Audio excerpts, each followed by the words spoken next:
परी से दिल ही दिल में बारी को पसंद करने लगी है, लेकिन बारी से उसने कभी भी इस बात का इजहार नहीं किया क्योंकि वो डरती है कि बारी उसका बॉस है और उन दोनों के दरमियान कास्ट का बहुत फर्क है। अलीज़े की सास और रमशा चाहते हैं कि अलीज़े का हर प्लान ख़राब कर दिया जाए, यहाँ तक कि जब ज़ुहैब कहता है कि मैं शादी के बाद अलीज़े को कहीं पे भी नहीं लेके गया, मैं चाहता हूँ कि उसे पाकिस्तान टूर करवाऊँ, तो तब भी उसकी सास ड्रामा करती हैं और कहती हैं कि मेरे पाँव में बहुत तकलीफ़ है, मुझसे काम नहीं होगा, तुम ना जाओ। ये बात सुन के अब ज़ुहैब अपना फैसला ख़त्म कर देता है और कहता है कि जब तक आप ठीक नहीं हो जाती तब तक हम कहीं नहीं जा रहे। बारी के पापा कभी भी ये बात नहीं चाहते कि बारी की शादी परीसे से हो। मनाहिल उन्हें बहुत समझाने की कोशिश करती है और कहती है कि बारी एक समझदार इंसान है और उसने कुछ सोच समझ के ही परीसे को अपने लिए मुंतखब किया होगा, लेकिन वो कहते हैं कि मैं नहीं चाहता कि एक थर्ड क्लास की लड़की हमारे घर आए। मैं चाहता हूँ कि हमारे घर हमारे से भी ऊंचे घराने की लड़की आए और वो है अनाया।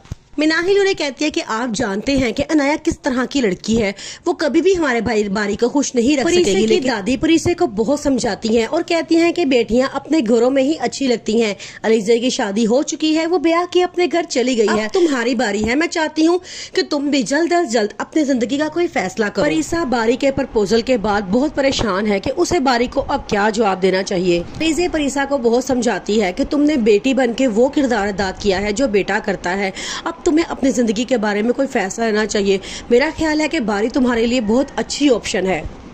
परीसा की दादी की तबीयत बहुत खराब हो जाती है, उन्हें अस्पताल पहुंचाया जाता है। रुमाना अलीज़े के ससुराल पहुंच जाती है और वहां जाकर जुबैदा और उसकी बेटियों की बड़ी बुराइयां करती है। वो परीसे के किरदार के बारे में भी बहुत सी बातें करती है और कहती है कि कोई गैर लड़का किसी लड़की की मदद बिला वजह नहीं करता, उसको कोई ना कोई ज़रूरत होती है। ये बातें करके जब वो वहाँ से चली जाती है तो अलीज़े के ससुराल वाले भी अब टेंशन में आ जाते हैं और कहते हैं कि रुमाना की बातें बिल्कुल ठीक लग रही हैं।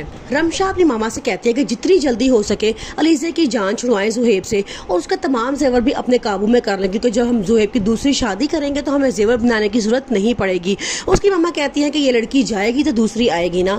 बारी अपने पापा से साफ कहता है कि मैं शादी करना चाहता हूँ। उसका पापा ये बात सुन के बड़ा खुश होते हैं और कहते हैं कि तुम किससे शादी करना चाहते हो, तो वो बताता है कि मैंने अपने लिए परीसा को पसंद किया है। ये बात सुन के उसके पापा का शक अब यकीन में बदल चुका है कि जो ये बात अच्छी तरह से जानती है कि अनाया बदलने वालों में से नहीं है, अपने पापा से कहती है कि आपको बारी की मंगनी मेरी शादी से पहले करनी होगी ताकि अनाया की हकीकत खुल के सबके सामने आ जाए।